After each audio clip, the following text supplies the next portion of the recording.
right, let's begin. I see some people even pulling out pie charts. This is getting serious. Okay. Pie charts, tables.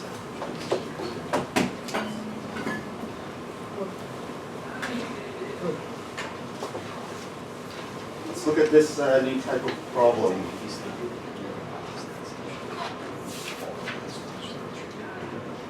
So, probability step one. As I mentioned, some of these are things that we've actually done already. I just typed it up after the fact. Let's look at problem 10 and introduce a new idea here. Okay. In a certain city, 40% of the population is male, 60% is female. Of the men, 50% smoke, while only 20% of the women smoke. Suppose a smoker is chosen at random. What is the probability that the smoker is male? How did you do that? Yeah. So tree diagram? Tree diagram, okay. How did you split it up? We'll start with the population. I just use 100, and then split off into 60 and 40 for male and female. And then just the smokers too. Okay, so you first split the male and female. Okay. Female, and this is 40%. This is 60%. And then Smoker and non-smoker. okay. So the probability of them being a smoker is what? So male smoker, 50%. male non-smoker. So that's 50% and 50%. Here, female smoker, female non-smoker, and the female were 20% and 80%. Okay, so how did you answer the question? So obviously here we're using M equals set of males, F equals set of females. S equals smoker, S complement non-smoker. So you're not in the smoking zone. Okay. So how did you answer this one? Maybe like 0.4 times 0.5 plus 0.6 times 0.2. Not so fast. What are we actually looking for in terms of these symbols? What probability did I ask you to find? The Want male probability. smoker. The male smoker. No. Smoker. No. This is what's the probability? It's an idea that we introduced last time. Probability that they're male and smoke. No. Given that they smoke. This is just the probability of Smoker. Yep. that the smoker If is you choose a male. smoker, what's the probability? Yeah. Okay, how would you write that down in these symbols? Yeah? It's like M, Y, and S. Oh, give it this slow. So then it's worded so bad. That's what that you it's want. confusing. Okay? Given that I know that they smoke, this is a prior event that has happened, what are the chances that they are then male? So this is what you're looking for. Okay, so now tell me how you're going to find it. Well, you have to find out what percentage of the population is male and smokes.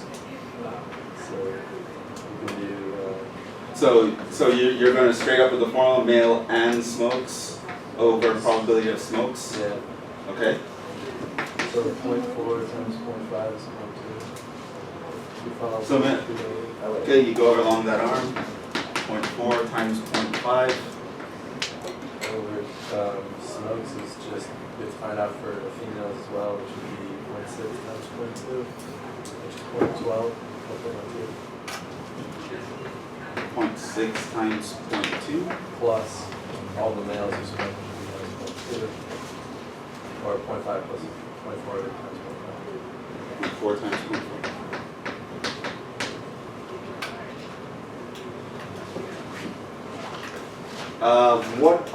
What are you actually doing here? Okay, that actually works out because this is the wrong notation here.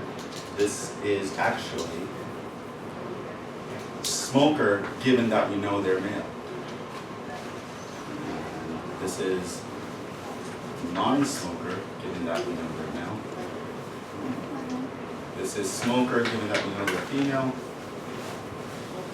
This is non-smoker, given that we know they're female has happened prior. So this multiplication here, I don't want you to confuse it with, oh, and means multiply, because it doesn't in this case. What would this equal to? 0.625.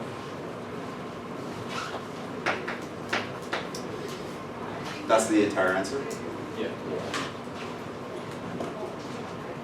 Well, I actually want to derive that kind of formula in general, but that's nice that you came up with that. Can anyone tell me another way to do this? There's another way that's very common for problems like this, where we actually use a table.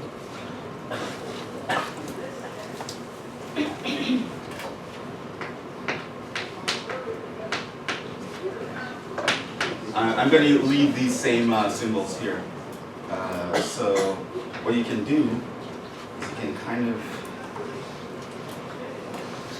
a very common way to approach these, you do male, female, and you do smoker, non-smoker.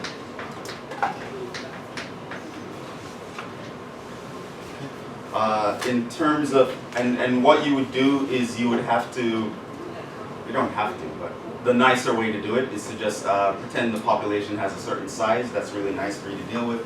So here, with these numbers, 100 is a nice number. So another way.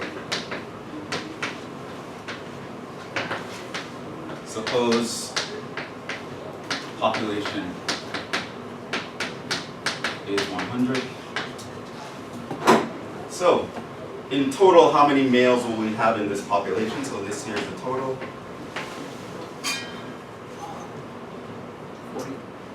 40 males and 60 females. Now we're told that 50% of the men smoke. So what would go here? 20 would go there. In other words, that is going to be the 50% times 40%. So now you're kind of seeing where this number was coming from. But anyway, let's keep going. So now, of course, if there are 20 here, because we were given that, all we have to do is take the 40 minus that 20, and that's going to give us 20 here. As for females, we know that 20% of them smoke, which means we're going to get 0.2 times 0.6, which is going to be what? 12. To figure out how many would go here, well, I'm going to take the 60 minus the 12 that I just already found there, and we're going to have what? 40. Huh? 48. Now if I go across here, this is going to be the total for smokers. How many total smokers in this population? So there are 32 people who smoke in total. I want you to notice that number actually comes from me adding these two numbers, which is what was happening in the denominator here. Total non-smokers? 68. Now, of course, you should check that that should add up to 100 as well. So at the end of the day, you should have the total population showing up in this corner right here.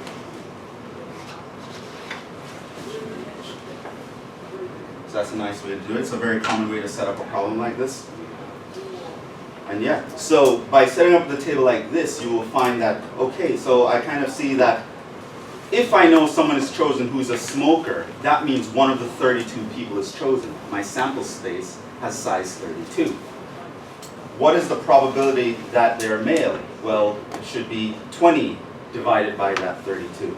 So what we have is this plus that is going to give us the size of our sample space, which means that size would go in the denominator, and then this times that is going to give us the thing that we want, which is why we put it in the numerator.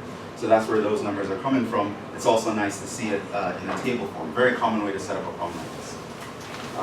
Now what I actually want to do is to actually formalize this kind of thinking. I want to give you a formula that will tell you that that's how you should be thinking about a problem like this. So let's start talking about that. And then I'm going to use that formula, we're going to do this problem again. But think of the formula. So nothing wrong with drawing the diagram or the table or a tree diagram. If that's the way that you got it, cool. You would have gotten 100% credit on a test. Nothing wrong with that. But let's deal with cases where kind of drawing a diagram and coming up with a table would be annoying. So here are some things to note. Let B be a set.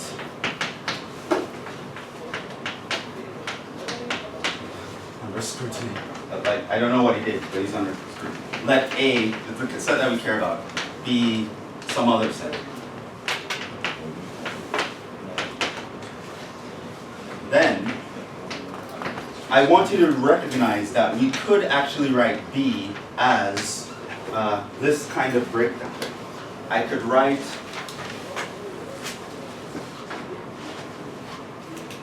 B as the union of two sets, and here's how I'm going to break up the union. It's going to be B intersected with A, union the part of B that does not intersect with A. In other words, the part of B that intersects with A complement. And I want you to recognize that any set can be broken up like this with any other set. One way you can see this, it's not a proof, but just so you can visualize something, you can do this with a Venn diagram. So B consists of two parts. There is the part of B that intersects with the A. That's this part over here. And then there's the part of B that is intersecting with A complement. That's not also in A. That's this here. Now if I take the union of the green and the red parts, that gives me the set B, right?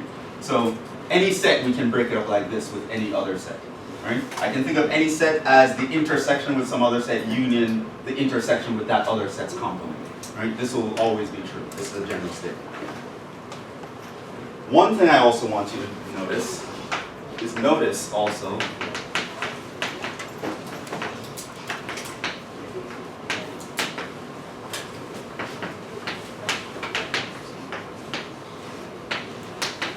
our disjoint.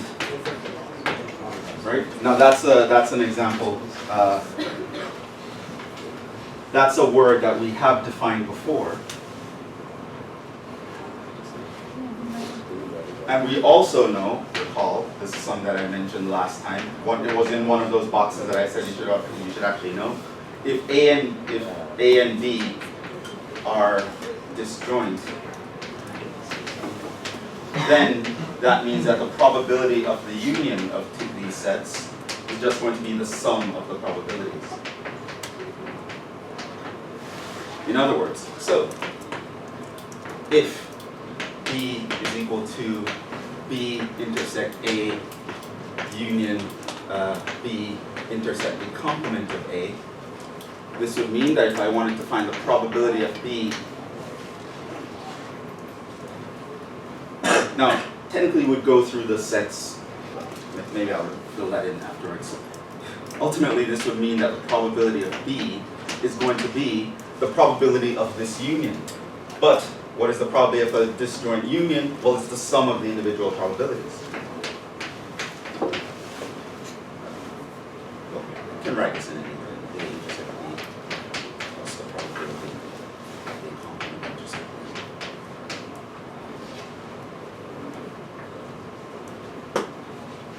So the probability of some event, I can write it as this kind of probability. It's the probability of that event with some other event happening versus that event and the other event not happening, right? Because in either case, either this other event is going to happen or not, and in either case, I can find what the probability of B happening with that event, and I would have that equation.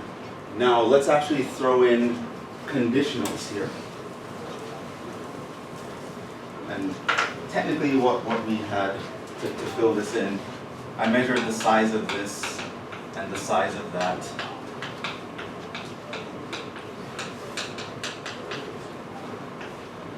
the size of this is just, because they're disjoint unions, we just measure the sizes individually. Then what I did was I divided by the size of some mythical sample space in the background.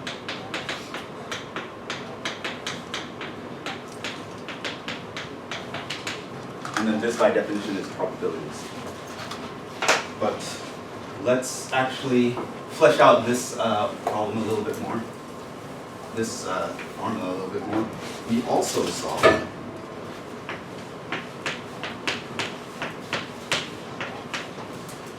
last time that there was something like a probability of, now this way I'm going to write it, I think I want it in the other direction. Let's put B first and A second.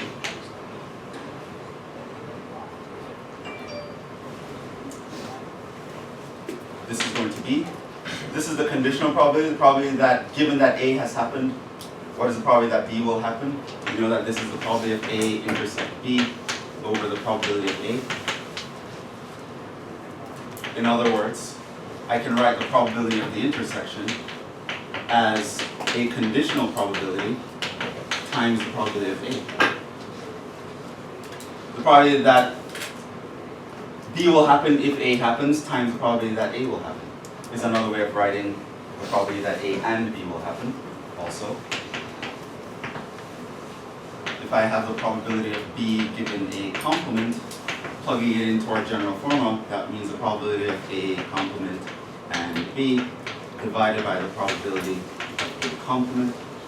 This would mean that the probability of the A complement intersect B, I can write it as the probability of B given A complement times the probability of A complement. Now, what I'm going to do is I'm literally just going to swap these guys in. So I'm going to, this guy is going to replace this guy over here. And this guy is going to replace this guy over here. And so now I get another way that I can write down the probability of B.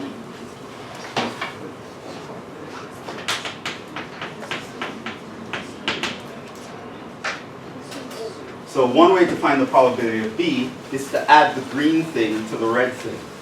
That is going to be the probability that B will happen given that A happens and A actually happens. Or the probability that B will happen given that A did not happen and A actually didn't happen. This is a very important formula. We will call it Bayes' rule, version 1. Unofficial. Because if you look in a textbook, no one's going to call that equation Bayes' rule version 1. But it is the crucial step in getting towards something that we call Bayes' rule or Bayes' theorem. It is the crucial thing that you had to notice to actually make sense of that formula. So for us, we will call it Bayes' rule version 1. And it is a formula that, by itself, it is actually very useful. Just as useful as Bayes' rule is. Now, what I want to do is to actually use that to develop a more generalized rule for the conditional probability that most people would know as Bayes' rule or theorem. Sometimes they call it theorem.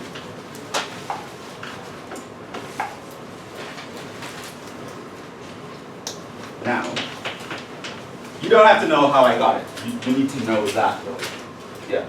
Do we have that, or do we have to remember that? You have to memorize that. There's a way to actually talk yourself through it so that it makes sense. It's actually, it seems weird in symbols, but it's actually pretty intuitive. If you just look at a Venn diagram and say, yeah, this probably is going to be that probability. So this is our, if you know A happens, what are the chances B would happen? Or if you know A doesn't happen, what are the chances B would happen? Those are only two ways that B could happen. right? B is going to happen whether A happens or not. So let's figure out if A is going to happen or A doesn't happen. What are the chances that B will happen? You add those together, and that's the chance that B will happen in there. Now, the probability of A given B is equal to the probability of A and B divided by the probability of B. That's the definition we got last time. That was the definition of conditional probability. I want to find another way to express this, because sometimes we're not going to know what these individually are. And every now and then, we know about conditionals, that it's a very common thing to have conditional probabilities. We're aware of the conditionals. So, here's what I'm going to do. I'm literally going to replace B with this entire thing. The probability of B is going to be in the denominator. And I'm also going to want to replace the numerator with a similar rule like this. So, over here we have, well, the probability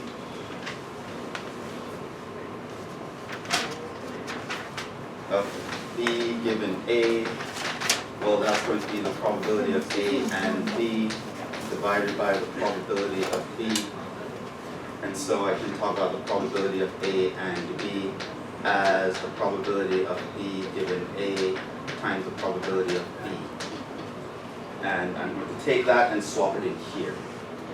And then over here, I'm going to plug in Bayes' version 1.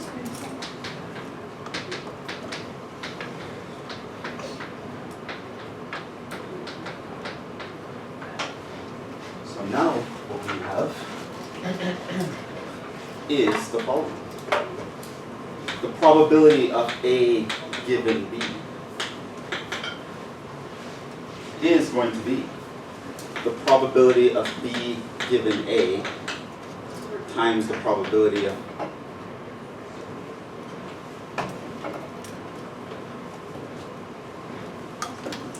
I think I wanted the other one.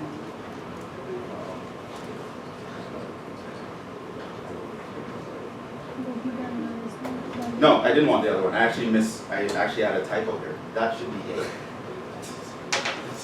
Kind of like that. There shouldn't be a B right there. That should actually be A by definition. That's just a typo. It's my bad. Okay, so that should be A divided by.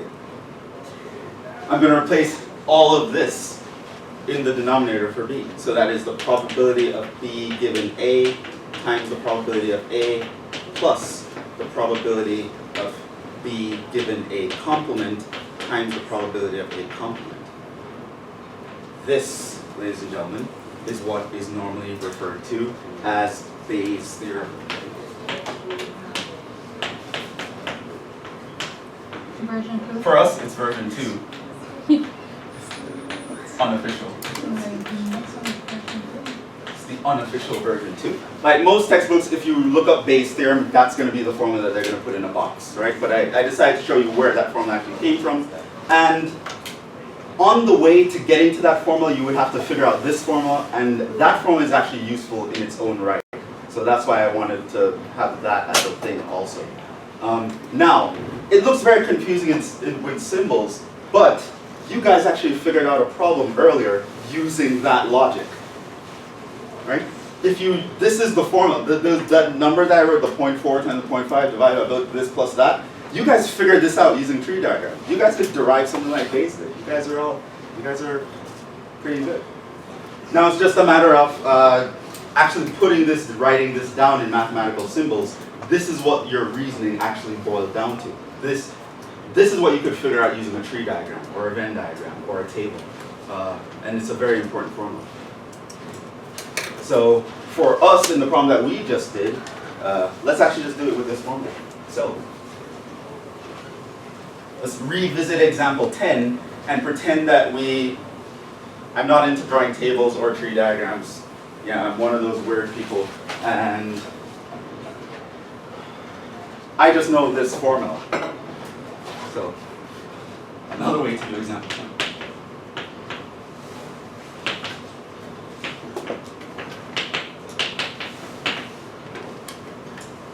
what do I know? Well, I would first start out by writing out my givens. So I've defined M and S and F and all that stuff. And so now I'm reading, okay, in Newport City, 40% of the population is male. Okay. So this means the probability of being male is going to be 60%. 60% is female, the probability of being female is 60%.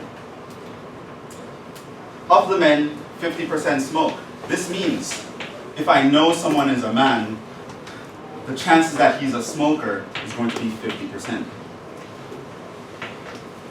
20% of the women smoke. This means if I know someone is a female, the chance that she's going to smoke is 20%. A smoker is chosen at random. What is the probability that the smoker is male? So, what I want to find here is the probability that, given that I know someone is smoking, what are the chances that that person is male? So here's where a formula like this would come in handy. How would you know? I'm looking at a random probability problem. Why would I think Bayes' rule would be the way to go, right? As opposed to one of the other things that we've been doing over the past week. Notice that the information I know is a conditional, but it is literally the opposite conditional of what I actually want to know, right? So I know about the S given M, but I don't know about the M given S. So it's like I have information on the conditional in one direction, but I'm interested in the conditional in the other direction. Notice that that's what this formula actually gives us. I care about A given B, but this allows me to figure out what that is in terms of B given A, right? And by the way, you can also figure out B given A complement once you know B given A as well, right? Because it's just going to be 1 minus that using the complement probability. So, what I could say is by Bayes' theorem. When I realize that I have conditionals in the opposite order, what I'm going to want to do is use Bayes to flip the conditionals into some information that I already have. So, just using M as A and B as S in this formula, I can go, well, this is the probability of smoking, given that I know they're male, times the probability of being male, over that same thing, plus the probability of them being a smoker, given that they're not male, times the probability of not being male, which obviously that's going to be the female version here. And then I would just go and I would plug this in. So this here, by the way, because we're just assuming they're males and females, we have, this is actually equal to S given F, probability of F. And then I could just actually plug that in. So I know this probability is 0.5. I know this probability, 0.4, divided by, what's going to be the same thing, 0.5 times 0.4, plus this probability, 0.2, times this probability, 0.6. And you'll notice that is the same thing you guys came up with earlier.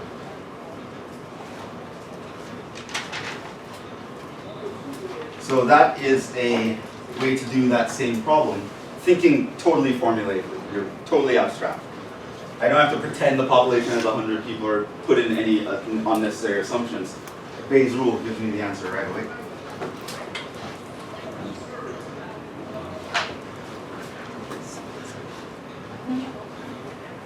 It's Bayes' theorem. Very important idea. Here's another example of using Bayes' theorem. Very common example.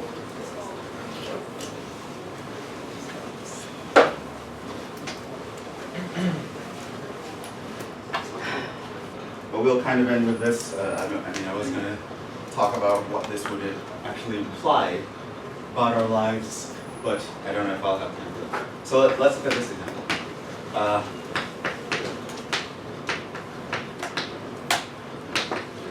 There's a really bad disease. 1 in 10,000 have it.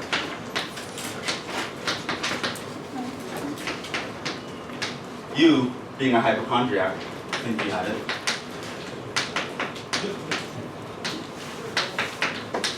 So you go get tested.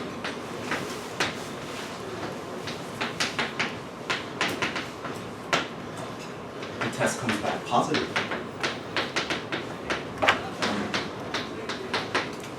Oh no! Okay. The doctor says, well, you know, in a very reassuring. The test accurately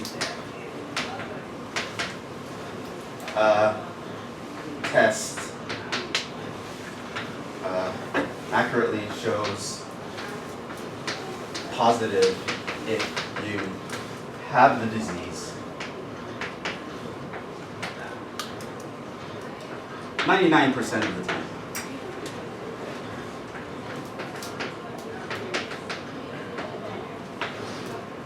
It will falsely identify someone who has the disease. So give a false positive is what we call this.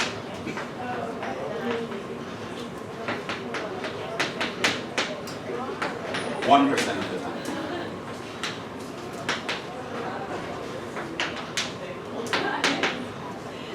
She's trying to give you like 1% hope because she sees that you're really not in a good state after hearing that you tested positive for this disease. What are the chances you have the disease? What do you guys think?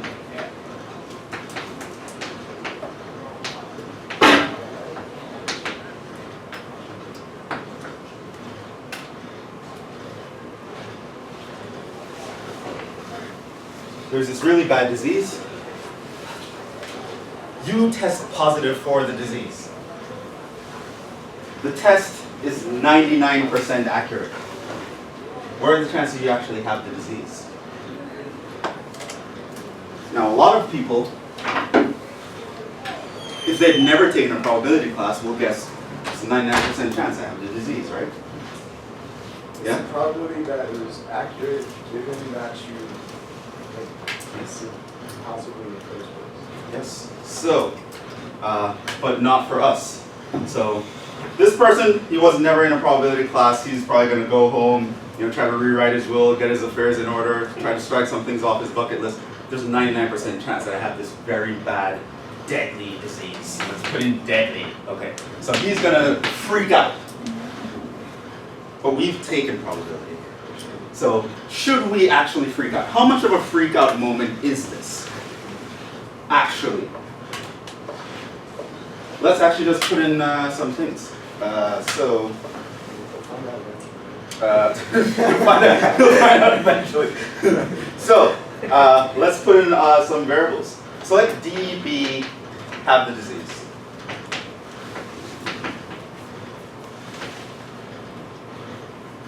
Let PSB test positive. NEG test negative.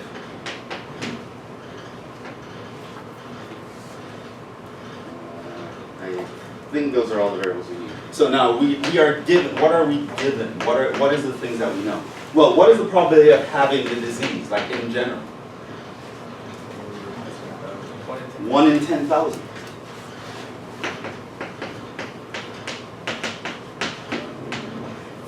How many is that?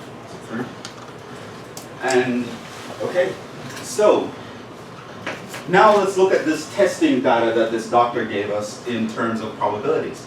When she says it will accurately test that you have the disease 99% of the time, it'll show positive you have the disease. What is that? Given you have the disease, maybe 99%. So given that you have the disease, the chances that you'll test positive is 99%. What does it mean to say that there's a false positive 1% of the time? Negative, well, no. False positive. Positive, you don't have it. Right, it means the test tells positive, but you actually don't have the disease. That is going to be 1% of the time. Now, what do you actually want to know? What are the chances that, given that you test positive, you just had a positive result, that you actually have the disease? That is what you want to know. How much of a freak out moment is this?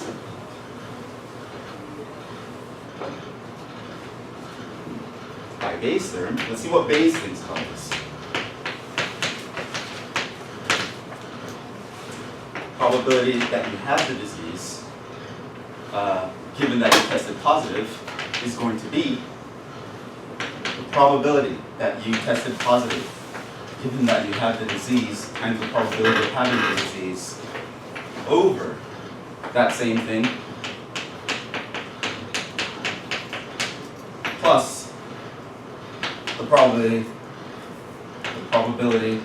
that you're going to test positive, given that you don't have the disease, times the probability that you don't have the disease. Now let's plug in the numbers. Now the probability that you don't have the disease is just a complement probability. We know how to find that. So this is just 1 minus the chances of, so this isn't given, but this is, we can figure out.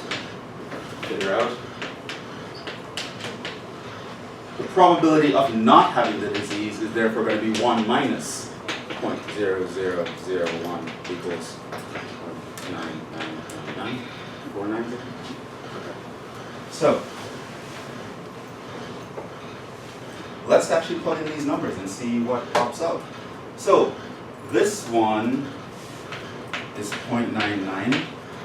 That is 0.0001.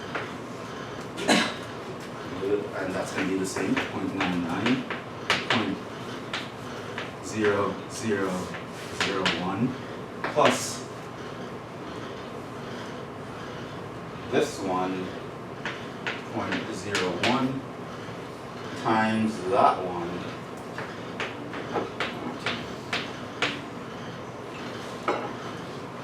and drum roll, and someone calculate that.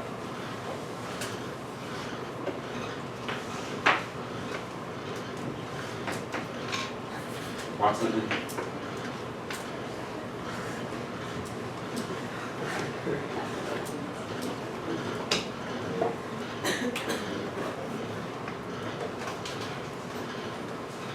So you open parentheses, 0.99 times 0.0001, close parentheses, put the division sign, open parentheses, and then you'll open another parentheses, 0.99 times 0.0001, close parentheses, plus open parentheses, 0.01 times 0.9999, close parentheses, close parentheses. 0.0098.